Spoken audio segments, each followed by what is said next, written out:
이번 시간에는 이준석 의원 탄핵 전국에서도 혹은 뭐 그 전에에서도 굉장히 관심의 대상인 우리 이준석 의원과 함께 또 저희 장로환 여의도와 또 연이 깊어요. 네, 그래서 오늘 한번 모시고 이야기를 좀 나눠보도록 하겠습니다. 이준석 의원한테 참 여쭤볼 게 많은데 일단 어서 오십시오. 네, 안녕하십니까. 네, 반갑습니다. 여쭤보고 싶은 게 너무 많은데 일단 통신사는 어디 쓰시죠? 핸드폰? SK 있습니다. SK 쓰십니까? 예. 오래 쓰셨죠? 예. 네, 그거 바꾸시면 기존 폰 유지한 상황에서 통신사 변경 시 최대 30만 원, 또 정수기 렌탈 시 최대 30만 원, 또 인터넷 가입 시 최대 48만 원의 혜택이 있는 인터넷 비교원과 한번 상담해 보시면 어떨까 싶습니다. 제가 지금 의원실 그 사무실이랑 네. 집이랑 해가지고 가족으로 묶으셨구나. 인터넷 회선만 3개 쓰고요. 아, 그래요? 네, 핸드폰도 2개 쓰고. 야. 예. 그럼 뭐 어마어마한 현금 상품 혜택이 있을 수 있는 인터넷 비교원 네이버에 한번 검색해 보시고요. 비교해 보시기 바라겠습니다. 고맙습니다. 자, 그럼 진짜로 여쭤볼 거 하나하나 좀 여쭤보겠습니다. 네. 제일 물어보고 싶은 거 물어볼게요. 탄핵 얘기도 좀 이따 하고. 네. 대선 나오실 거예요? 대선이요? 네. 이게 참 특이한 게 네. 저는 그냥 어쩌다 보니까 간당간당하게 나이가 되는 상황인데 네. 70년대에 보면 이제 김영삼 대통령이 40대 기술을 했잖아요. 예. 40대 기술 한번 해보고 싶어요. 나가고 싶다. 그렇죠. 근데 이제 며칠이 기준이에요? 1월 31일 정도? 1월 31일에 예. 그 이전에 윤 대통령이 잘리면 헌재가 결정이 내려지면 그때는 안 되고 예. 1월 31일 이후에 네. 지금 생일이 1월 31일이신 3월 거죠? 31일. 아, 2달 뒤에 대선이 치러지니까. 3월 31일이니까 네. 그 딱 되는 날 기준이군요. 예, 선거하는 그렇죠. 날. 예. 그 기준으로 만 40세가 되는 거고.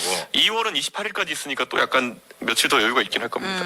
아, 그렇습니까? 네. 네. 1월 한 28일 정도일 겁니다. 자, 그래서 생일만 된다면 뭐 그 조건만 크게 벗어나지 않는다면 예. 생각하고 있다. 예. 뭐 대선 승리 전략 같은 당연히 승리를 위해서 노력하실 거잖아요. 그렇죠. 네, 예. 그러면 예를 들어 어쨌든 우리나라 이 현재 정치 구도라면 뭐 단일화나 이런 것도 생각을 안 하실 수는 없을 것 같은데. 아니죠. 저는 단일화 생각 안 해요. 그 제가 이제 네. 자꾸 사람들이 저랑 선거를 치른 사람들이 기존의 구도에서 해석하다가 이제 낭패 보는 경우가 많거든요. 저랑 전당대회 할 때 나경원, 주호영 두 분이 정치 경험이 적어가지고 뭐 적겠습니까? 근데 그분들은 본인들 생각대로 하면 그래. 전당대회면 돈도 한 10억 준비해야 되고 네. 여기저기에 막 조직 만들어야 되고 그런 거 없이 좀 그냥 3천만 원을 치렀잖아요. 예. 그리고 동탄 선거도 갈 때 사람들 미쳤다 그랬을 거 아니에요, 보면은. 그런데 원래 선거가 사실 선거는 한 10년 전부터 이미 시대가 바뀌었는데 네. 각자 관념 속에서 하고 있는 거. 제가 지난 대통령 선거 때도 이재명 후보가 한 480억 쓸 때 국민의힘은 420억 썼을걸요? 그리고도 그래요? 이기잖아요. 네. 사실 제가 반추해 보면은 그때 선거에서 한 80억만 쓰고도 이길 수 있었어요. 420억이 아니고. 예. 그 윤석열 후보 쪽에서는 이제 그렇게 제가 돈을 아끼는 거에 대해 가지고 네. 고의 패배 의도가 있는 거 아니야 이런 식으로 이제 자꾸 괴롭혀서 그렇지. 사실 다 쓸 필요 없는 돈들이에요.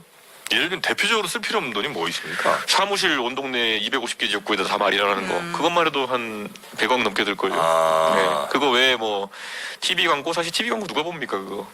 네, 유튜브에 올려놓으면 되지 그냥. 네. 네, 뭐 그런 거 TV 광고 하나에 막 50억씩이래요. 근데 개혁신당도 어쨌든 범보수 진영의 정당을 표방하고 있는 거죠. 네. 근데 지금 대통령 탄핵 사건으로 보수가 괴멸된다 이런 얘기가 나온 상황인데 여기에서 그러니까 뭐 당대표 선거야 보수 진영 내에서 치르는 선거니까 뭐 말씀하신 대로 그럴 수가 있는데 이런 상황에서 지금 보수가 다시 정권을 잡을 수가 있을까요? 그래서 제가 단일화나 이런 것들은 네. 검토 안 한다고 했던 게 네. 제가 예를 동탄 선거 때도 보면은 야 네가 범보수 후보인데 표 갈라먹는다. 뭐 이런 그리고 거. 예. 그 한정민 후보라는 예. 분이랑 같이 단일화해야지 이길 수 있다 그래가지고 뭐 자기가 나서보겠다 이런 분들도 있고 했는데 저는 그냥 아니 그럼 무조건 진다 그랬어요. 그래서 우리 나라에서 사실 보면은 윤석열과 그 보수의 어떤 구현체들이 잘못한 거지. 네. 아니 솔직히 저 같으면은 이런 거예요. 결국 지금 민주당이 하고자 하는 거는 야 가진 자의 것을 뺏으면 얘네 다 잘 살 수 있어. 뭐 이런 한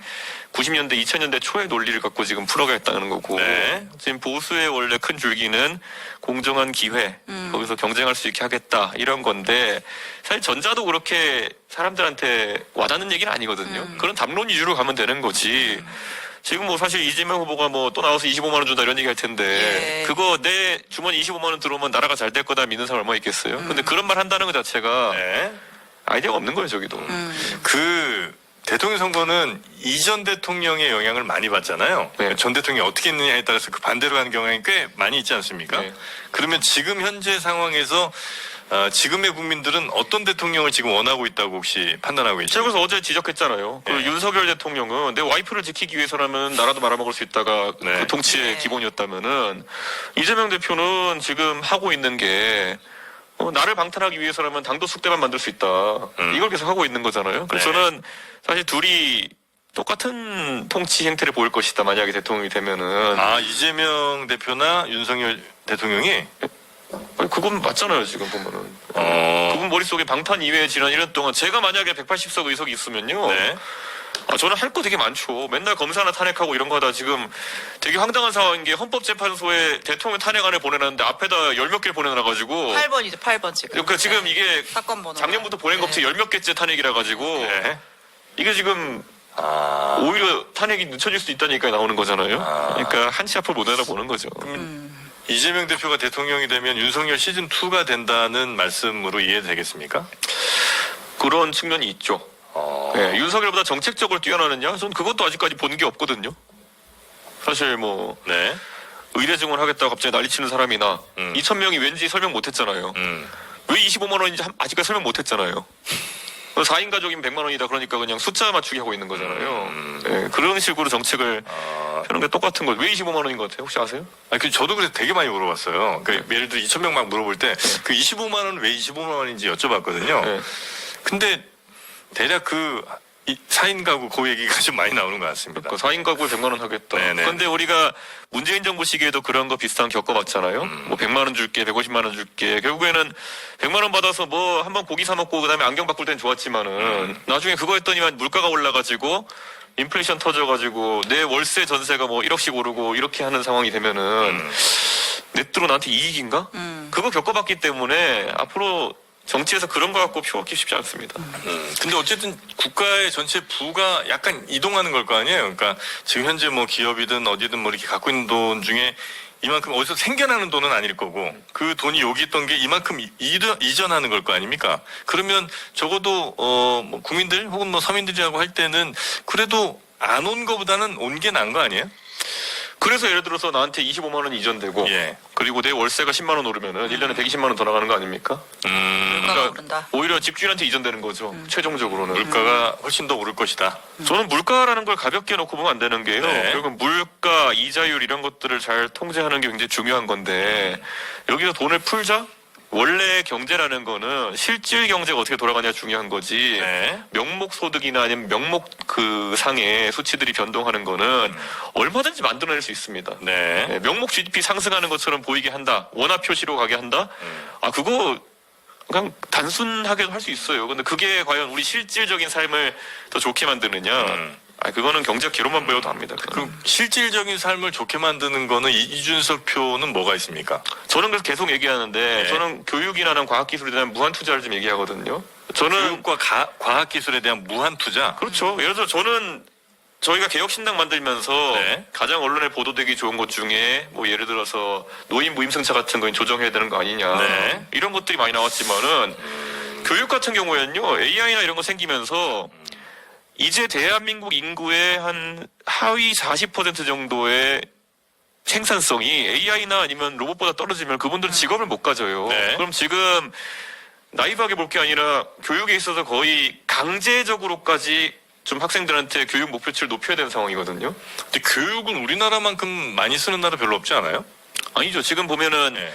결국 계속 한 지난 10년, 20년 동안 네. 오히려 교육에 있어서 너무 경쟁이 심하다라는 말 하나 때문에 네네네. 공부해야 될 내용을 자꾸 줄여버렸어요. 공고 교육을 얘기하는 거죠. 지금 예, 공교육의 공교육에 있어서 질을 높인다. 공부해야 될 내용 자체, 범위 자체 줄이면서 이게 대단한 무슨 막 전인교육이냐 표장시켰거든요. 지금 그래서 결국에는 우리가 과거에 뭐 필요 없다 해서 다 없애버렸지만은 미적분부터 시작해가지고 이런 것들 실제 산업에 투입되고 할 때 장애물이 되고 있어요. 실제 연구 학술 활동한 데 있어가지고 그걸 대학 가서도 제대로 배워야 되는 상황도 오고 이런 것들. 저는 제가 원래 교육봉사한테 하면서 정책 들어와서 그런지 모르겠는데요. 중학교가 지금 중고등학생들이 2016년 기준으로 이미 네. 수포자가 서울의 상계동 기준으로 한 12%씩 나오고 있었어요. 네네네. 근데 그게 상계동에서 남양주로 넘어가기만 해도 25% 가까이 나왔거든요. 아예 수학을 포기한 학생들. 그러니까 중학교 때 수포자면요, 이게 어느 정도냐면요, X를 모르는 거예요. 졸업할 때까지. 미지수의 개념을 모르는 거예요. 네. 근데 이 학생들이 과연 꾸역꾸역 그냥 연차만 되면 고등학교 졸업해가지고 나중에 직업을 갖게 됐을 때 AI나 로봇에 대체되지 않을 방법이 있느냐? 없다 봅니다, 저는. 네, 저는 이거는 직업에 귀천이 있다 이런 얘기 하는 게 아니라요. 네. 결국에는 AI나 로봇이 하지 못하는 것들을 해야 사람이 생산성이 생기는 것인데 그 밑에 놓이게 되는 인구가 이제 절반 이상 넘어갈 거라 생각합니다. 그거는 교육으로 바꿀 수 있는 건가요? 예를 들면 AI를 어마어마하게 전 세계에서 많이 쓰는 게 결국은 이제 AI를 통해서 인건비 줄이겠다는 거고 결국 지금 한 3천만 명 일하면 그 중에 한 1,100만 명은 아마 일하지 못하는 상황으로 놓일 것 같은 그 우려는 다 하는 건 맞는데 그러자고 지금 AI가 지금 어마어마하게 나가잖아요. 자, 이게 네. 어느 시점엔 다 오는데요. 네. 예를 들어 예를 들어 LLM의 AI류 도구들을 써보면은 네. 그들에게 어떤 명령을 내리는 것도 상당한 지식과 논리 구조를 필요합니다. 3천만이 다 그 명령 내릴 수는 없잖아요. 아니죠. 그 내리는 능력, 활용할 수 있는 능력 같은 것들은 네. 굉장히 중요한 거예요. 제가 예전에 미국에서 대학 다닐 때 2003년부터 2007년이었잖아요. 네. 그 시기에 있었던 전환이 뭐였냐면요. 도서관을 쓰는 법을 하버드 애들한테 가르치다가요. 나중에는 안 가르쳤어요. 네. 왜냐? 구글로 완벽하게 대체된다라고 인식했기 때문에. 근데 그러면은 예를 들어 제가 그냥 냉정하게요. 구글의 검색을 잘할 수 있는 능력 이런 것들도 굉장히 중요했어요. 지난 한 10년, 20년 동안에는. 네. 그러면 이제 LLM 도구나 이런 것들에 대해 가지고 내가 삶에서 결국 내가 대체될 부분과 대체 안 될 부분이 있는데 네. 그걸 어떻게 결합하느냐도 굉장히 중요한 능력인데 지금 대한민국은 그런 데 적응 못 해나가고 있거든요. 저는 교육이라는 거를 네. 옛날같이 뭐 수학 문제 푼다 이런 거로 갈 거 아니라 어느 수준의 논리력, 문해력 이런 것들도 다 네. 필요한 거거든요. 아. 지금 우리가 맨날 그 순위내는 피사 순위 뭐 이런 거 있잖아요. 예. 뭐 덴마크 뭐 이런데 싱가포르랑 우리가 비교되고 이런 거 있잖아요. 네. 쭉쭉 떨어지고 있어요. 특히 문해력이랑 수학 이런 쪽은요. 네네네. 자, 그걸 지금 좀 높이는 방법은 네, 예, 거의 해야 뭐 되겠다. 중견 발표를 우리가 듣고 있는데 네. 이제 대선을 빨리 치르기 위해서는 헌재에서 빨리 결정이 나야 되는데 결정은 뭐 의견 없이 나올 거라고 예상은 하시고요. 저는 무조건 탄핵은 된다. 예, 그런데 앞에 민주당이 막 꾸역꾸역 넣어놓은 그런 예, 그 탄핵안들. 네, 예를 들어 이런 게 발생할 수 있습니다. 이진숙 위원장 같은 분이 네. 자기 결과가 늦게 나오면은 아, 나의 권리가 침해되었다. 예, 예, 아무리 대통령 탄핵 심사가 중요하다 그래도 나도 인간인데 내 거 왜 이렇게 늦게 하냐? 아니 앞에 놓는 박성재 법무부 장관 같은 예, 분이 예. 나도 인간인데 왜 차별하냐 이러면서 내 것도 빨리 해라 이런 식으로 나올 가능성이 있어요. 아, 그러니까 결정 심리 기간이 늘어질 수 있다. 그런데 그렇게. 그게 가처분에 지난번에 가처분으로 한번 나왔을 거예요. 네. 맞는 말이네 뭐 이렇게 나올 예, 수도 있거든 법원에 맞아요. 봤을 때는. 그러니까 저는 원래 형사 사건 같은 거 처리할 때도요 선입 선출을 하는 이유가 뭐냐면 아무리 예를 들어 고관 대작이든 아무리 뭐 사실 좀 일반인이든 간에 네. 그 재판받을 권리는 동일하다 이런 식으로 또 법 논리는 적용할 수 있는 거거든요. 그래서 저는 민주당이 이거 탄핵 넣어놓은 거 너무 많아가지고 걱정됩니다. 솔직히 늦어질까 봐. 제가 사실 그 탄핵 그 표결 결과도 좀 어떻게 보자고 여쭤보고 싶은데 그 탄핵 이전에 표결 결과 204표 나온 거. 예, 네. 그래서 이제 국민의 반대표 80표 네. 나오고 한 것도 여쭤보시고 그 전에 그 이제 일각에서 의원님이 사실 표결을 그 계엄 해제 표결을 못 했잖아요. 네.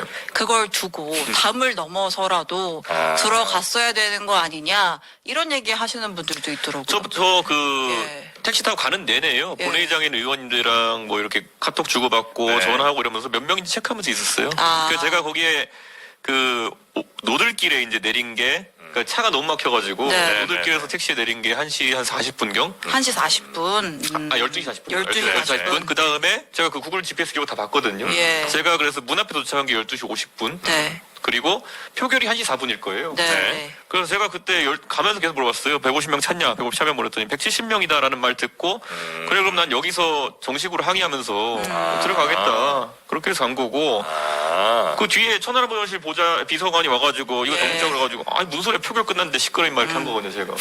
표결 끝났고 이제 여기서 정확히 이거는 기록을 남겨야 된다.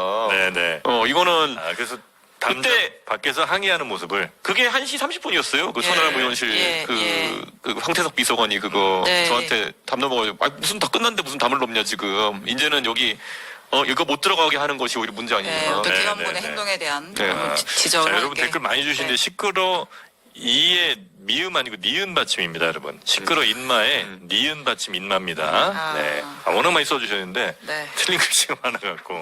저랑 친동생 같이 지내는 정말 굉장히 제- 가까운 친한 분이죠. 네. 말격한 사이라 이제 그 정도 얘기를 하셨죠. 저랑 같이 배나사 교육봉사활동도 같이 하고 예. 오래 아우 그랬던- 진짜 옛날부터. 네, 예. 그래가지고 친한 친구예요. 네, 그래서 지금 이제 넘어갈 때가 아니라 밖에서 항의하는 것을 기록으로 남겨놓는 게 더 중요했다. 표결 끝나고 30분 뒤의 상황입니다. 그거. 그러니까 우리가 제일 궁금해 도대체 윤석열은 왜 계엄 선포를 했을까가 이제 너무 궁금한데 아, 윤석열 대통령이 또 올해 저 대선도 같이 하셨었으니까. 부정선거에 정말 그 정도로 몰입해 있는 건가요? 인간에 대한 이해가 좀 있으실 거 아니에요? 아니 근데 지금 제가 하는 말 중에 네. 제가 예전에 안 했던 말이 없어요. 그러니까 다들 그냥 믿지 않았던 건가요? 이준석이가 뭐 윤석열하고 싫어가지고 저런 말을 하는 것보다 하면서 그냥 허투루 넘겨서 그렇지. 네.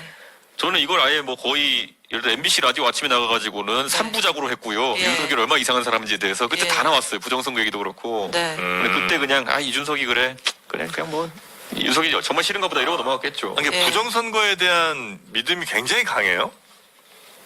신념 정도로. 그 부정선거만 그런 게 아니라요. 네. 뭐 지금 이번에 문제된 게 부정선거라 그렇지. 네. 그 음모론적인 사람이에요. 음모론 여러 가지에 심취해 있어요. 네, 그렇죠. 아, 그러니까 이게 네. 제가 냉정하게 이제 뭐 서울대 나온 사람들 전혀 비하하고자 하는 건 아닌데 뭐 네. 저희 아버지 서울대 나오셨습니다. 그런데 그 되게 이제 바보 중에 제일 마음 돌리기 힘든 뭐 서울대 나온 바보라고 나름 논리적 확신 체계를 구축하거든요. 네, 그래가지고 스스로에 대한 믿음도 강하고. 예, 그렇죠. 예. 그래가지고 예를 들어 유시민 작가 같은 경우에도 요즘은 좀 생각이 바뀌었다고 하는데 예전에 보면 달 착륙 이런 거 안 믿었거든요. 야. 예. 그래가지고 막 달 착륙이 뭐 왜 이게 깃발이 안 펄럭이냐 이래가지고 막 자기 딴에 논리 체계가 있어요. 네. 근데 달 착륙을 안 믿는 거는 사실 그분이 자기 똑똑하다고 생각하기 때문일 거 아닙니까? 윤석열 대통령도 그런 게 있어요. 그럼 이제 그 믿음 외에 새롭게 들어온 정보에 대해서는 거부하고 그리고 그 사람이 믿고 있는 그 내용들은 주로 정보의 소스가 사람이에요? 아니면 정말 뭐 여기저기 얘기하던 그 그거겠죠. 유튜브 같은 거예요? 맨날 술 먹으면 줄어드는 얘기 이런 거겠죠. 네, 그러니까 뭐 아, 그래요? 예. 그럼 그 가까이서 같이 술 먹는 사람들은 주로 어떤 사람들인 겁니까? 그 소스를 주로 주는 사람들이 난 누군지가 너무 궁금한 거예요. 뭐 제가 아는 사람들도 몇 명 있다고 하는데, 예. 근데 지금 종편에 나와가지고 막 자기가 뭐 대충 뭐 윤석열 대통령 친한 것처럼 하는 네네네네. 사람들, 네. 그 사람들 다 그러다 또 이제 한동안 밀다가 또 이러다가 이제 또 누구 또 찾아서 밀겠죠. 그러니까 그런 저는 종편에 이제 뭐 나오는 그 평론가 중에 보면은 네. 하루에 한 4편 이상 출연하는 사람들은 그러니까 직업이 그거예요. 그냥 가서 어디 주워 듣고 그냥 말 옮기고 이런 거. 그럼 이제 워낙 이제 여기저기 다니시면서 뭐 정보가 좀 많을 수도 있죠, 그런 분들이. 그래서 근데 그 정보라는 게 그분들이 네. 통찰력이 있어서 하는 말이면 차라리 모르는데 뭐 김종인 위원장 이런 분 나오시면은 네. 수십 년간의 본인의 어쨌든 정관계 경험을 바탕으로 해가지고 얘기하잖아요. 근데 그분들은 종편에서 이렇게 업자같이 하시는 분들은 딱 하나잖아요. 옆 사람 이야기, 뉴스, 뭐 이런 아니면 것들. 뭐 그분이 통찰력이 있는 게 아니라 술 마시고 얻어낸 얘기 뭐 이런 거잖아요. 네, 그러니까 그런 거에 너무 흥분할 필요 없다. 네. 그래서 이 표결 결과를 보면 찬성 204, 반대 85, 이제 기권 3, 무효 8. 그래서 이제 어쨌든 국민의힘에서 85표의 반대표가 나왔고, 그러니까 이탈표라고 하는 게 최소 12표에서 뭐 무효 기권 포함하면 23표. 그러니까 기권은 반대로 봐야 되고요. 예. 그러니까 무효를 제가 간표위원단 들어보니까 뭐 가 해놓고 동그라미 네. 옆에 크게 네. 그리고 뭐 이렇게 했다는 이런 사람들은 네. 사실상 가를 한 거나 마찬가지인데 내가 차마 예. 그건 안 되겠다는 사람들이라서 제가 그래서 지난번에 6표 정도일 거다 예측했고 2차 네. 표결 때는 20표 정도일 거다 예측했잖아요. 네. 근데 거의 다 제가 확인해 본 겁니다. 그래서 12터 파라면 딱 20이잖아요. 네.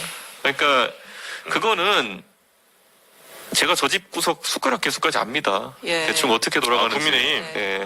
아니, 국민의힘은 지금 그러면 새로 이제 권성동호로 가는 거잖아요. 예. 같이 또 일도 해보셨잖아요.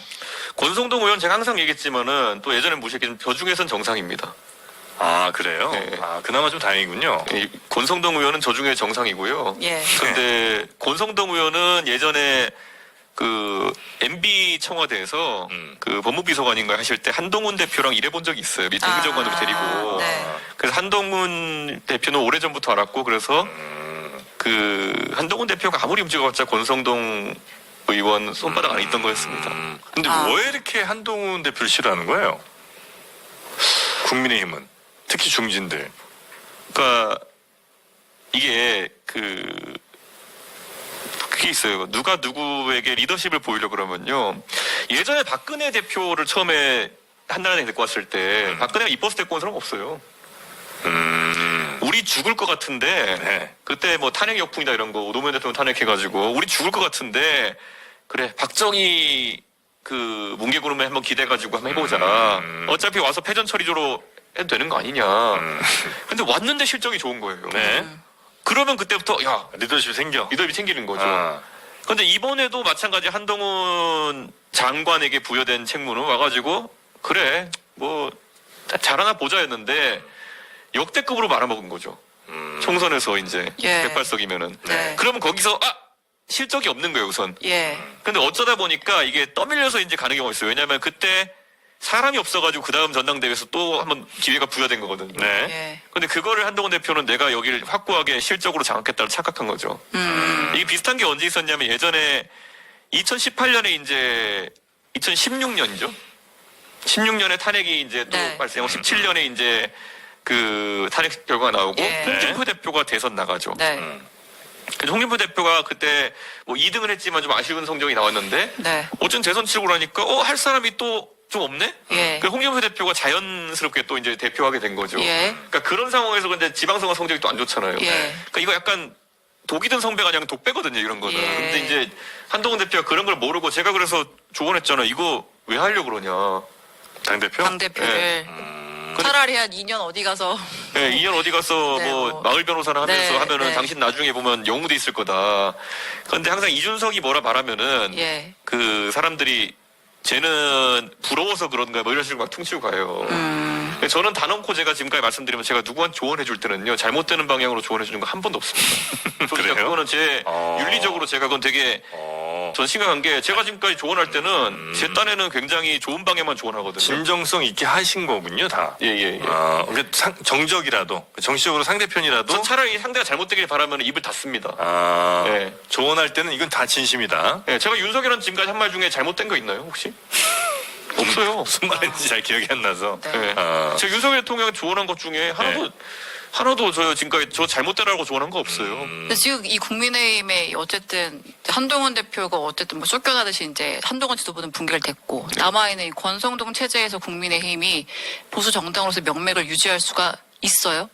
여기서 이제 딱 생각을 어떻게 할 거냐면요. 아마 지금 어제 김무성 대표 비대위원장 얘기 나오고 이러거든요. 예. 뭐 권성동 의원이 원래 김무성 대표랑 친하니까 그런 네. 얘기 나올 수도 있고요. 네. 만약 그렇게 된다 그러면 안철수 의원 띄우자는 얘기일 거예요. 아 다음 안철수. 대선 주자로 예예예. 국민의힘의 대선 주자로 그렇죠. 이게 네.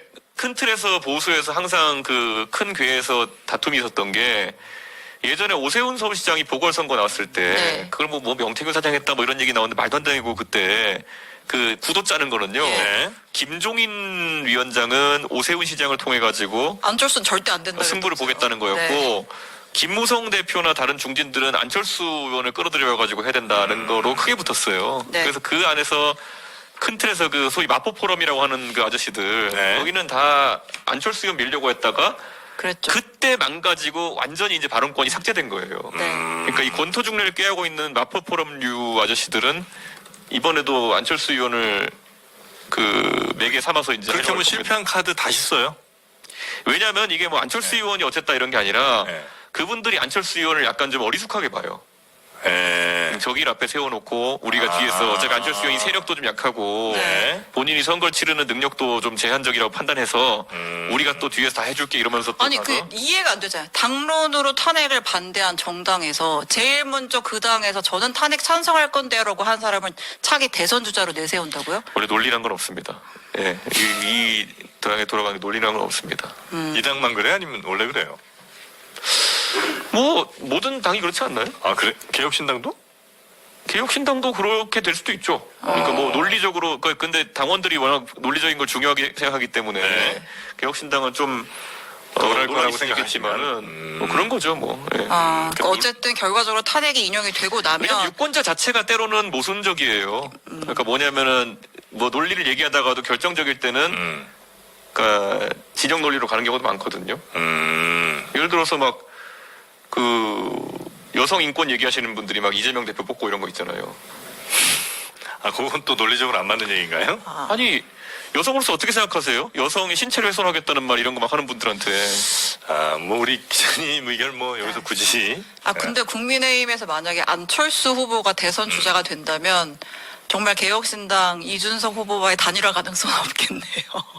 원래 없어요. 원래 이제 단일화 생각은 원래 없으시고 누가 나오든 네, 그죠? 누가 나오든 없지만 특히나 안철수라면 더 없을 것 같은 생각이 좀 든다는 말씀이시죠? 김무성 비대위원장이 가장 유력하다고 보세요. 뭐 권영세 의원 얘기도 나오고 하는데 그러니까 그게 이제 나온 이유 자체가 한번 간보기 위해서 나온 걸 겁니다. 예. 대중적으로 간보기 위해서. 네. 그런데 대중적으로는 좀 뜬금없다는 식의 얘기가 나올 예, 겁니다. 예. 근데 우리가 잘 생각해 보면은 한동훈 대표 오기 전에 비대위원장이 누구였냐면은 기억나세요?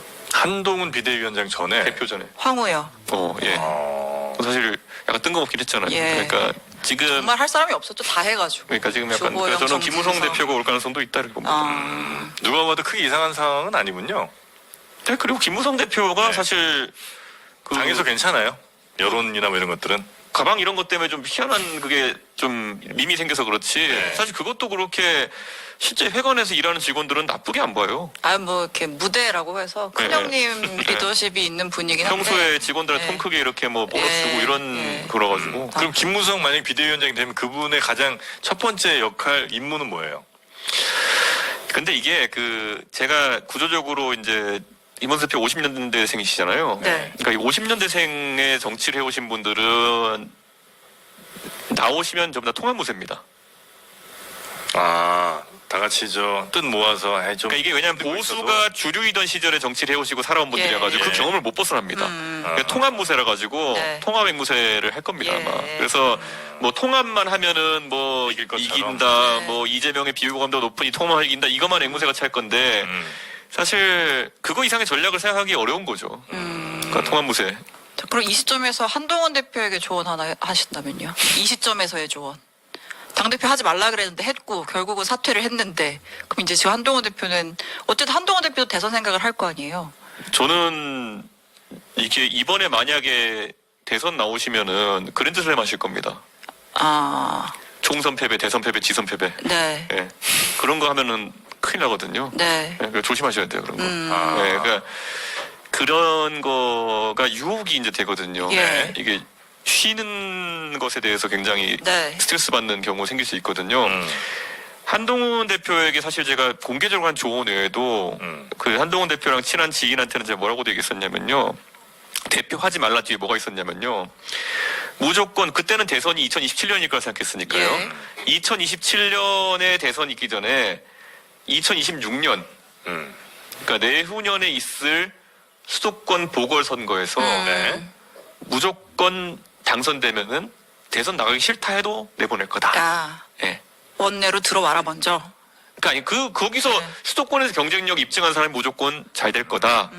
이 말을 제가 공교롭게도 한동훈 대표 측에 얘기했고 네. 언젠가는 원희룡 장관 측에도 얘기를 했고 예. 그러니까 거기가 승부처였어요. 아, 예, 그러니까 수도권에서 지금 이기는 사람이 무조건 된다. 왜냐하면 지금 그 보수 진영에 대권 주자겠다는 사람들 많은데 네. 본인들이 내가 수도권에 뭐 장점이 있다 얘기하는 건 아무 의미 없어요. 실적이 있어야 되거든요. 근데 지금 그런 사람이 없으니까 사람들이 계속 오세훈 시장 얘기를 했던 거거든요. 예, 예. 근데 지금 누가 그걸 할지. 근데 지금 타임라인이 줄어들면서 한동훈 대표는 지금은 안 나오는 게 좋다. 좀 더 기다려. 이러면 또 자기 잘못되라고 조언하는 줄 알고 꼭 뿌역뿌역 나올 거예요. 예, 그래가지고 예.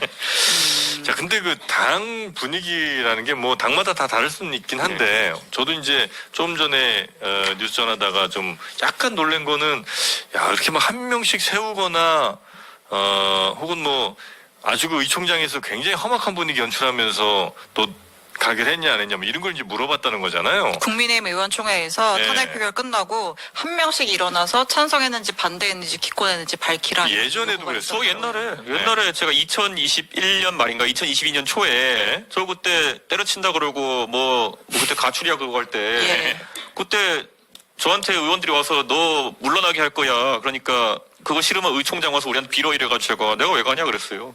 그래서 의총 갈 수 있는데 그러면 공개해라. 카메라 뭐 네. 지상파 카메라 다 들어오고 하면 내가 갈게 그래가지고 오전 10시부터 제 방에서 의원들 와가지고 막 책상 꽝 치고 무슨 뭐 이러면 우리 다 죽습니다 그래가지고 제가 죽어요 당신들이 죽지 이러고 막 이러고 한 다음에 그래서 나중에는 결국 6시에 네. 의총 다 열고 이렇게 그 카메라 다 들어오고 있어요. 거기서 다 앞에 세워놓고 일장 연설한 거 아니에요, 1시간 동안. 네. 당신들 이러면은 대선 말아먹는다. 여기서 나랑 윤석열은 대선 지면은 흔적도 없이 우리는 집에 가지만 당신들은 의원직 붙들고 있는 거 아니냐. 우리가 최고로 지금 이해 당사자인데 당신들 뭐 하는 거냐 해가지고 거기 그때도 보면 막 김정재 의원이나 뭐 일어나가지고 전 소리 지르려고 앉으세요 김정재 의원 이러고. 이번에도 김정재 의원이 또 큰 소리를 많이 냈는데. 그러니까 예. 그거는 한동훈이라는 사람이 네. 그걸 제압할 리더십을 기술과 이런 게 없는 거예요, 그냥. 가서, 저 같으면요, 의총하는데 다 문 열어놓고 해라. 그리고, 당신들이 뭐, 나한테 소리 지를 게 뭐가 있냐. 당신들이 그렇게 떳떳하다면 한번 카메라 들고도 한번 해보자. 이 정도는 그러니까. 했었어야 된다. 그래서 제 방에 앉아가지고, 막 와서 막 의원들 울고, 저랑 가까운 의원들, 그 대표님 이러시면 안 됩니다, 울고. 아니, 그래서 저 밖에 있는 아저씨들이 지금 정신 못 차린 거라고. 그런 게 보통 이제 나중에 다 일화로 남게 되면은, 결과는 좋으니까, 네. 웃으면서 앉아가서 이준석 싸가지 없다 같은 농담하는 거지. 예. 그럴 땐 그렇게 다뤄야 된다니까요, 그런 사람들은. 하여튼 결국 둘 다 쫓겨나긴 쫓겨났어. 네. 당대표에서. 아까 그러니까 안철수를 대선 후보라로 밀 거라는 말이 계속 뇌리에 맴돌아가지고 네. 국민의힘에 어쨌든 잠룡이라고 불리는 주자들이 많잖아요. 네. 지금 다시 목소리 내는 뭐 홍준표 시장, 뭐 나경원 의원도 있고 오세훈 시장도 있고 이분들도 당연히 좀 하겠다고 뛰어들지 않겠어요? 아마 나경원 의원은 광팔다가 서울시장 하겠다 났을 것 같고요, 오세훈 시장 많이 나오면은. 예. 근데 그거는 뭐, 또, 저는 하지 말라고 조언하고 싶은데 또 제가 그렇게 좀 무조건 하겠죠. 예. 거꾸로 다 가는군요. 네. 내가 서울시장이 되는 걸 이준석이가 두려워한다. 이렇게 합리화해가면서 하겠죠, 이제. 네. 그런데 뭐, 예. 오세훈 시장은요? 오세훈 시장은 이번에 안 뛰어들면은 사실 기회가 없는데, 네. 대선판에. 예. 그래요? 예. 다음은 없습니까? 근데 지금 예를 들어 끼어든다고 하는 거는 지금 어쨌든 이번 대선은 민주당의 판일 거 아니에요? 네. 그런데 여기에 국민의힘 후보가 굳이 돼서 지금 안 그래도 서울시장 예전에도 한번 중도에 그만둔 적이 있는데 또 중도간에 그만두고 대선 나온다? 이거는 오세훈 시장이 선택할 수 없는 카드 아닙니까? 서울시장 한 4번쯤 해봤으면은 다시 서울시장을 또 계속 하는 것도 사실 본인에게는 네. 냉정하게는 좀 이제 정체같이 느껴질 것이고요. 예. 그리고 다음번 그럼 남아가지고 다음번 서울시장을 또 나갈 것이냐? 그게 더 애매한 상황이 될 수 있기 때문에. 다음번 대선에 나가려고 하지 않을까요? 차차기? 그러니까 서울시장은 네. 이제 한번 임기 다음번 마치고. 차차기 대선에 나가려면 차기 서울시장이 무조건 돼야 되거든요. 임기 중에 가야 돼요. 그럼 뭐 하겠어요? 야인인 시절에는 갈 수 예, 없다. 한 3, 4년 야인 있다가 하는 건 의미가 없으니까 4년 야인해야 되거든요, 그러면. 그런가요? 그러니까 저는 오 시장 입장에서도 머리가 복잡할 거다. 네. 그런 생각이 듭니다. 야, 근데 이번에 국민의힘 후보가 될 가능성이 극히 낮은 거의 없다고 봐야 되는 상황 아니에요? 그리고 지금 국민의힘은 논리적으로 약간 모순에 빠져든 게 뭐냐면 당론으로 탄핵 반대기 때문에 네. 탄핵 판결이 나올 때까지 대선 선거 운동을 못 해요. 그런가요? 끝까지 네. 인용이 안 되길 기다리는 게 아니, 다들 맞기 99% 때문에. 인용될 걸 예측하지만 네. 움직이면 불경죄죠. 네. 그러니까 저는 지금 논리적 모순에 약간 빠진 게 있다. 그러니까 거기서 안철수가 나오고 막 하니까 정신이 없네요. 네. 그 국정 운영에 공백이 있으면 안 되잖아요. 네. 그 결과 나올 때까지는 한덕수 권한대행 체제로 일단 한덕수 총리까지 탄핵되지 않는 이상은 갈 텐데 이재명 대표가 그 국정 안정협의체 네. 이거 꾸려가지고 하자 그랬고 개혁신당 좀 전에 보니까 이제 야당도 다 뭉쳐가지고 4+4로 하자. 어떤 방안이 가장 좀 국정 공백을 좀 줄일 수 있는 방안인가요? 저는 그냥 그 윤석열 대통령이 하던 이상한 거 전부 다 정지하겠다 선언하는 게 제일 중요하고요. 아, 그래서 의대 증원 문제 같은 경우에도 이제 12월 말부터 정시 모집이 진행될 거거든요. 네. 그거 대학의 자율로 맡겨가지고 지금 정시에서 최선으로 뽑고 그걸 바탕으로 의정 갈등 풀어나가고 네. 이런 좀 방법들이 필요하거든요. 근데 한덕수 총리님은 뭐 저도 보면 신중한 분이기 때문에 그렇게까지 못하실 것 같은데 정치권에서 좀 입을 모아야 됩니다. 그거는. 당장 의정 갈등 같은 거 풀어나가가지고 의료 네. 문제 풀어나가야 되고 그리고 지금 뭐 대왕교를 이제 다음 주에 캐기 시작한다는데 예. 이런 거 좀 하지 않고 네. 그러니까 좀 윤석열 통해 해놓은 지금 보면 광기로 해놓은 게 많거든요. 네. 그러니까 이 사람의 로또 정신을 제가 얘기했지만은 아. 예전에 역시 제가 아무리 얘기해도 주목 안 했지만은 한탕주의거든요. 예. 그러니까 윤 대통령이 엑스포 한 방으로 뒤집겠다. 이재명 구속으로 뒤집겠다. 뭐 기름 나오면 뒤집는다. 그다음 뭐 이거 다 한탕주의예요. 지금도 부정선거 밝혀지면 뒤집는다. 뭐 이런 거잖아요. 이거 네. 전부 다 좀 제 생각 그 정책 중에 그런 한탕주의 정책은 손을 봐야 되거든요. 네. 그거를 그럼 한덕수 총리가 개인의 어떤 결단으로 할 수 있는 건 아니잖아요. 할 수 있어요. 그냥 하면 됩니까? 할 수 있어요 지금. 뭐 여야정 협의체 이런 거는 따로 전 할 수 있다 없어요? 보고요. 네. 그리고 지금 민주당도 보면 뭐 검찰을 지금 이제 뭐 사실 해체하는 수준의 법안을 내겠다 뭐 이런 거 하는데요. 그런 거에 바로 대선 공약 걸고 대선한테 붙어봐야지 하는 거죠. 지금 저는 참 아쉬운 게 이재명 대표가 본인이 검찰과의 악연 인성에서 검찰 개혁이라는 형태로 검찰 없애겠다라고 하는 게 그 당 지지자들은 공감할지 모르겠지만은 너무 개인적으로 비춰질 수 있는 거거든요. 저는 이런 거예요. 그러니까 무엇이든지 사실 해체주의로 가면은 굉장히 쉽습니다. 뭐 이런 거. 옛날에 민주당이 진짜 비판했던 게 박근혜 대통령이 세월호 때 고심 끝에 해경 해체 이런 거잖아요. 그러니까 해경이 욕먹으니까 해경을 해체했어요. 네. 근데 결국 해경 다시 살아나잖아요. 그러니까 지금 검찰을 해체하겠다, 기소청을 만들겠다 이런 거는 사실 공수처가 만들어 놓고 그거 만들면 대단하게 변화가 있을 것처럼 항상 민주당이 얘기했었는데 만들어 놓고 보니까 수사 능력이 투입된 비용이나 인력에 비해 가지고 현저히 떨어지잖아요. 그러면은 검찰을 어떻게 올바른 방향을 가게 할까에 대한 논의는 괜찮은데 니네가 제대로 일을 못했으니까 보복성 해체다. 이거는 좀 논리가 안 맞거든요. 예를 들어 그럼 윤석열 대통령이 대통령직을 엉망진창으로 수행했으니까 대통령도 해체해야 되냐. 그건 자기가 대통령 되고 싶으니까 안 하거든요. 지금 민주당에서 가장 문제가 됐을 건 뭐냐면은 대통령의 비대한 권한을 어떻게 견제하고 제어할 수 있느냐가 지금 중요한 건데 지금 윤석열이 끼친 해악이 더 큽니까? 검찰이 끼친 해악이 더 큽니까? 윤석열이 끼친 해악이 결정적이거든요. 어떻게 대통령이 이런 극우 유튜브 보고 계엄을 일으킬 수 있느냐. 그리고 군은 여기에 최고 지휘관들 어떻게 동조할 수 있느냐. 이런 것들을 따져가지고 이거 개혁하자 그래야 되는데 아싸 하면서 검찰 없애자 이런 거는 나중에 본인은 대통령 되면 그런 권한 행사하고 싶은가 보죠. 네. 그럼 본인은 이제 안 할 거라고 이제 생각을 하는 거겠죠. 뭐 그렇게는 하지 않을 것이다. 윤석열은 자기가 잘못한다고 생각해서 하고 있는 걸까요? 자기는 구국의 일념을 하고 있다 생각할 텐데 그런 건 하나 중요하지 않아요. 견제와 균형이 어떻게 돼 있냐가 시스템으로 중요한 거고요. 이거는 그 대통령의 권한을 줄여놓는 게 중요한 거다. 그렇죠. 네, 그런 마음을 먹더라도 실행할 수 없도록. 예를 들어 특검 지금 제가 봤을 때는 이 계엄이 터지기까지 네. 특검에 대해서 대통령이 거부권을 저렇게 쓰는 것 자체가 굉장히 큰 문제였거든요. 사실 앞에 1년 전부터 조금씩 김이 빠졌다 그러면은 네. 이렇게 팡 터지지 않았을 거예요. 예. 그런데 그러면 특검에 대해 가지고는 거부권을 쓸 수 없게 한다든지 이런 시스템적인 변화가 있어야 되는 것인데 네. 저는 그런 거 하나도 생각 안 하고 맨날 추던장단으로 검찰 없애자 이 기회에 뭐 이런 거는 저는 위험하다 봐요. 알겠습니다. 그 시간이 이제 거의 다 됐는데 그 명태균 씨 관련해서는 예. 이제 뭐 남은 거 없죠? 뭐 더 나올 거 없죠? 저보다 명태균 씨에 대해서 장르만 여의도가 더 관심 많은 것 같은데. 네. 없죠 이제. 그냥 제가 이렇게 항상 말씀드리잖아요. 네. 저한테 물어보는 기자들이 있으면요. 강혜경 씨 혹시 보실 일 있으면 강혜경 씨한테 저 아냐고 물어봐 주세요. 강혜경 씨. 예. 저 강혜경 씨 본 적도 없고 네. 저랑 그래요? 전화해 본 적도 없고 얘기해 본 적도 없고 네. 근데 강혜경 씨는 저에 대해서 되게 많이 아는 것처럼 얘기하시는데 왜 그러겠어요? 네. 다 명태균 사장이 한 말을 듣고 저에 대해 얘기하는 걸 거 아니에요. 예. 그러니까 다 그런 거예요 지금 보면은. 뭐 그렇겠죠. 명태균 명사장 뭐라고 해야 돼? 명태균 씨와는 네. 이준석 대표는 이준석 의원님은 충분히 소통을 많이 하던 저는 안다고 사이인 건 처음부터 맞잖아요. 안다고 얘기했잖아요. 예, 예. 그리고 근데 그 상황 속에서 보면은 뭐 도움을 받는 얘기를 제가 도움 받은 여론조사 하나라도 갖고 와보라 그러면 지금 없잖아요. 지금 혹시 들은 거 있으세요? 아니 그 지금 이제 황금폰이 뭐 네. 저 제출됐다고 그래서 혹시 요게 뭐 윤석열 대통령 무슨 목소리도 있다는 얘기도 뭐 하여튼 말편없이 들리고 그래서 혹시라도 뭐 더 있는지 그래서 만약에 있으면 미리 이제 본인이 먼저 얘기하는 게 더 낫잖아요. 저는 뭐 제가 얘기 이미 다 했어요. 그러니까 명 사장이 저한테 와서 뭐 전략 공천을 받으면 어떻게 해야 되냐. 아 그러면 이기는 여론조사가 있어야 된다.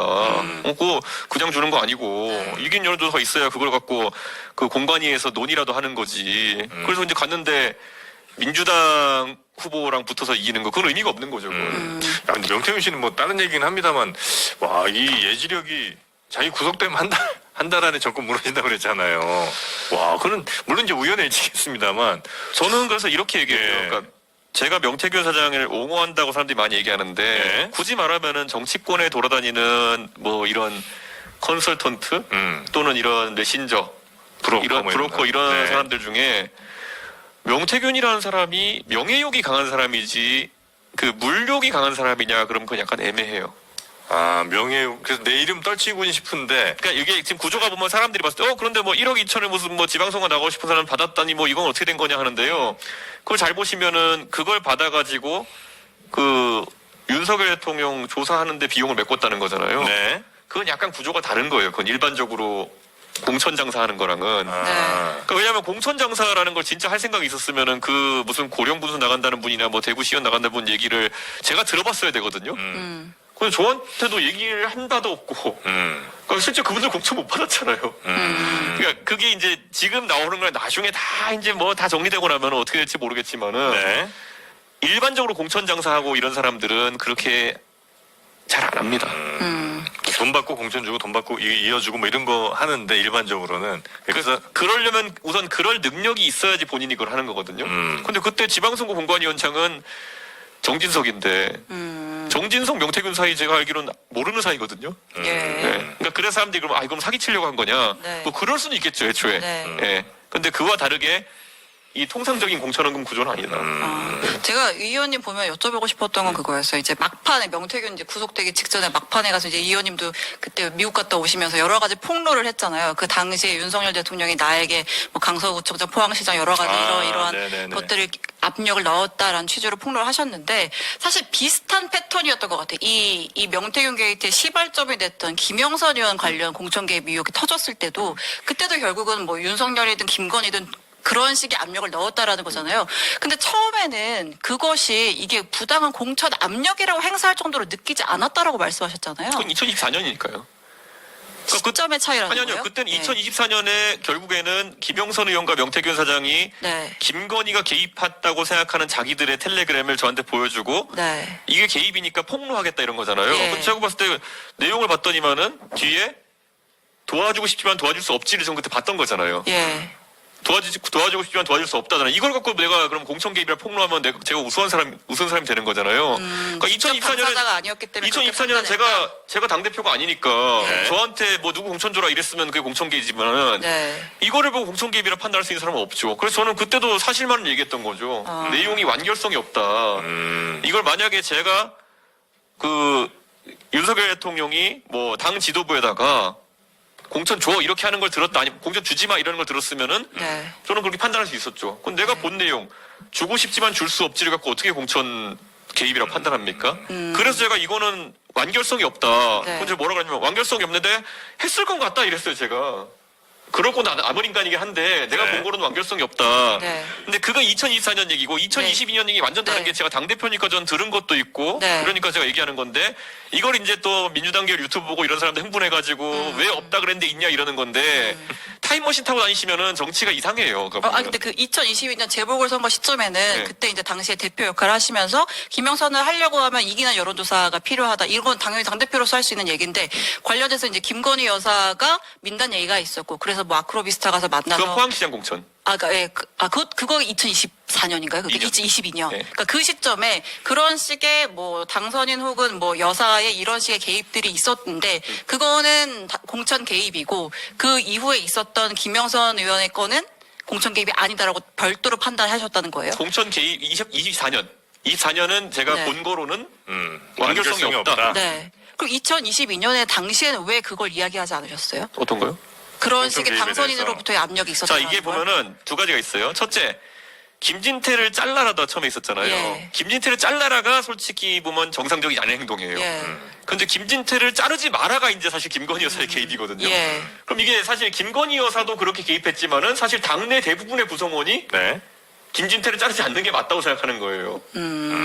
그래서 사실 김건희 여사만 그렇게 말한 게 아니라 정진석에게 이제 네. 존칭 생략 편하게 네. 얘기해서 저와 권성동 의원 등 많은 사람들이 그렇게 같이 얘기했어요. 그러면 무엇의 결과로 그게 뒤집히게 되었느냐는 사실 우리가 정진석 그 당시 공관위원장한테 물어보지 않는 한 모르는 거예요. 그분들이 그 이야기한 거는 김건희 여사는 독립적으로 별도로 별개로 얘기한 거예요, 다들. 어떤 거. 그러니까 김건희 여사가 이렇게 가는 게 좋겠습니다라고 이제 여기저기 뭐 이렇게 그거는 얘기를 했어. 지금까지도 확인이 안 되는 거죠, 그러니까 제가 얘기한 게 뭐냐면 개입이란 그런 거예요. 포항시장 공천도 마찬가지예요. 네. 포항시장에서 자꾸 김정재 의원이 이강덕 시장이라는 분을 자르려고 한다. 네. 그게 이제 잘못된 거죠. 그런데 그래서 제가 이제 그런데 그거 뒷배가 김건희 김건희다. 여사라는 얘기가 있으니까 네. 제가 그래서 그때 아크로비스타에 가서 뭐 맞습니까? 반말 안 붙이고 가가지고 나 지금 밑에 있는데 당신 네. 보자 그래가지고 이런 얘기가 있는데 당신이 진짜 개입하는 거냐 그랬더니 그때 김건희 여사 뭐라 그랬냐면은 저는 김정재라는 사람 몰라요 이랬어요. 아 그럼 내가 그럼 김정재 의원 무시하고 가도 되는 거냐? 네, 무시하고 그냥 전 가가지고 이강덕 시장 공천 주는 방향으로 간 거예요. 네. 그 바로 잡힌 거잖아 이거는. 그러니까 여기서 이제 그때도 이제 뭘 문제 삼아야 되느냐가 이제 있는 건데 예를 들어 김영선 의원에 대한 공천을 준다? 이번에 녹취 터지면서 저도 그 녹취를 들어본 거지. 예. 저는 모르죠. 네. 그리고 이제 뭐 이 개별 말고 김건희 여사가 공천에 영향을 많이 준 건 사실이에요. 어떤 공천이에요? 지난 2022년이라든지 아니면 24년. 제가 그래서 이렇게 얘기하잖아요. 의심할 수 있는 정황은 굉장히 많다. 의심할 수 있는 정황만 있고 확실하게 했다고 보기는 좀 근데 애매합니다. 제가 항상 제가 그때도 보면 열거했잖아요. 네. 어디 포항이나 이거는 내가 확실하게 녹취가 있거나 아니면 내가 확실하게 겪은 것에서 얘기하는 것이지 의심 가는 것들은 난 짚으라 그러면 많이 짚을 수 있다. 그러니까 이거를 자꾸 이런 일이 터지면요. 네. 막 유튜버들이 자극적으로 발췌해서 얘기하는 거 조합해가지고 예. 정치적 보관여층 같은 경우에는 본인이 전지적 시점에 자꾸 봐요. 그러니까 지금 보면은 명태균 사장과 윤석열 대통령이 무슨 통화인지는 저도 이번에 안 거잖아요. 예. 이걸 보고 뭐 그 다음에 누구랑 누가 뭐 강혜경 씨랑 누가 통화한 걸 듣고 다 들은 다음에 이걸 보고 이준석이는 왜 그때 뭐라 안 했냐 그러면은 제가 무슨 전두환 보안사령관도 아니고 모든 통화를 다 이렇게 녹취하고 있어야 되는 것도 아니고 근데 그러니까 그런 전지적 시점에서 정치인단 지적하는 건 아무 의미 없고 네가 네 관점에서 문제가 뭐라고 봤느냐를 계속 물어봐야 되는 건데 그거 계속 하고 있는 거예요 보면. 네네네. 그러니까 지금 이제 정체적으로 보면 의심 갈 만한 정황들은 꽤 있었으나 정확하게 이게 공천 개입이라고 판단할 만한 무엇은 아직까지는 없었다.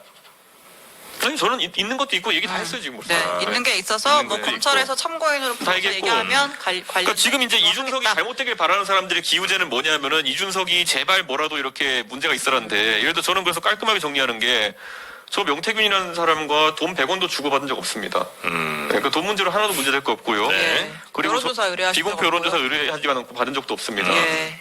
그리고 공표 여론조사도 저도 의뢰하고 받은 적도 없지만은 네. 했다고 주장한다 한들 그쪽에서 공표 여론조사는 오히려 돈을 줄 수가 없는 조사다. 그러니까 이게 자꾸 이제 뭐 얘기 나오면 이런 거잖아요. 뭐 무상 여론조사 뭐 이런 거 있잖아요. 예. 근데 공표 여론조사라는 건 뭐냐면요. 언론사와 여론조사 기관이 같이 의뢰해서 하는 거기 때문에 여기에 돈 주면은 조작 조사입니다. 안 되죠. 큰일 나는 거죠. 그러니까 이게 자꾸 이제 말이 꼬이는 거고. 네. 그래서 이런 거 봤을 때 그러면은 돈 주고받은 거 없기 때문에 정치자금법 관련해서 문제될 거 없고 그다음에 여론조사에서 뭐 조작한 거에서 갖고 와보라 그러는데 아직까지 안 나오고 있죠. 그다음에 그럼 뭐 공천 관련해서는요 뭐가 나와도 당대표가 뭐라고 한 거는 아무 의미가 없습니다 그거는. 예. 당대표가 당연히 뭐 공천 관련해 이야기를 하겠죠. 그리고 제가 뭐 그리고 지금 나오는 거 보면 제가 만약 공천을 준다고 해가지고 줬으면은 왜 윤석열 대통령과의 녹취가 나옵니까 그게? 그러니까 저는 이거를 논리적으로 보면 되는데 이렇게 얘기하면 이제 또 이제 계속 군불대면서 유튜브 장사하셔야 되는 분들이 있으니까 그럼 뭐 그거야 인지상정이지만은 너무 큰 기대하지 마시라. 예. 당대표 계실 때 공천에는 그래도 본인의 영향력이 다른 당대표들만큼은 있었어요? 아니면 그 영향 행사하기에는 매우 부족했습니까? 저는 그때 경선주의자였고 네. 두 번째로 뭐냐면 저는 정치에 있어서 이게 정치적 금치산자를 제거하는 게 중요하다고 생각했어요. 그러니까 뭐냐면 이거는 네. 좀 공격적인 어휘지만은 의정 활동을 하면 안 되는 지방 의원들이 그냥 선출되는 걸 되게 막아야 된다 해서 저는 제가 가장 큰 권한 행사한 것이 PPAT라고 시험 보자. 예. 그 무능력자 제거하는 시험을 만든 거거든요. 네. 그걸로 제거는 많이 했죠. 제가 지금 농담적으로 하면 뭐냐면은 누굴 되긴 안 했지만 누구 안 되긴 했다. 그리고 그거를 네. 단순히 나와 가까운 사람, 나와 거리가 먼 사람 이런 게 하는 게 아니라 시험으로 잘라내겠다는 건데 제가 냉정히 말씀드릴게요. 지금 그때도 그런데 비례대표로 공천받는 지방의원들은 그걸 엄격하게 적용해가지고 70점 이상, 60점 이상 아니면 공천 못 받게 만들었거든요. 네. 근데 지역구는 또 그걸 가산점 제도로 하자 그래가지고 예. 많이 들어갔는데 하도 반발이 심했죠. 김재원 예, 이런 사람들이 예, 예. 반발하면서 이렇게 얘기했어. 이준석이 말 들으면 무슨 뭐 공부 잘하는 사람이 정치하는 상대를 만들자. 그게 아니라 그 질문이 이런 거예요. 다음 중 하면 안 되는 것은 네. 뭐 이런 뭐 하면 안 되는 것은 방송하다 정영진 씨 때리기 뭐 이런 거였는데 해가지고 이런 시험 해가지고 네. 사실 금치산자를 제거하려고 했던 건데 그 냉정하게 말하면 이런 거예요. 그 사지선다형이거든요. 네. 그런데 주관식 아니었어요. 예, 사지선다형인데 네. 그러면 하나로 찍으면 25점이잖아요. 네. 지금 지방의원 되신 분 중에 20점짜리 이런 사람 많습니다. 아, 그러니까 제가 이거 그렇게 많이 틀렸어요? 되게 많아요, 20점짜리. 근데 그 지역구 나가신 분들 중에는. 그래서 이거의 일례로 뭐냐면은 네. 그때 그 시험에 대해서 홍보하기 위해 가지고 네. 국민의힘 출입 기자들, 젊은 기자들, 20대 기자들 다 가가지고 봤거든요. 그런데 뭐 JTBC 기자가 몇 점이더라? TBC 누가 기자도 맞죠? 봤어요. 93점이었을걸요? 훌륭한, 저기 좋네. 훌륭한 네, 근데 사전에 공부 하나도 안 하고. 예. 그냥 상식적으로만 답하면 한 8, 90점 나오는 거. 네, 그래서 기자들 중에 최하점이 78점인가 그랬을 거고요. 기자들 평균이 95점 정도 됐을 거예요. 근데 20점대가 있다고요? 일부러 다 틀린 거 아니에요? 너무 이준석 싫어서? 그 정도면 청개구리인데 제가 봤을 때는. 근데 어쨌든 네네. 저는 아직까지도 대한민국 정치 일신시키려면요. 네. 그때는 사람들이 다 뭐 욕하고 이렇게 했겠지만은 제가 미쳤다고 제가 욕먹으려고 했겠습니까? 저는 최소한의 금치산자는 제거하고 가야 된다. 그런 생각입니다. 어떤 사람이 정답인지 모르겠지만 오답은 분명히 있는 거니까 오답은 아니, 제거하고 가자. 지방의원으로 연봉 7천씩 받고 막 이렇게 5천씩 받고 하는데 네네. 20대 그냥 누가 가서 시험 보면 바로 95점 나오는 거 20점 받는 사람은 제거해야지 공정이죠. 그거는. 알겠습니다.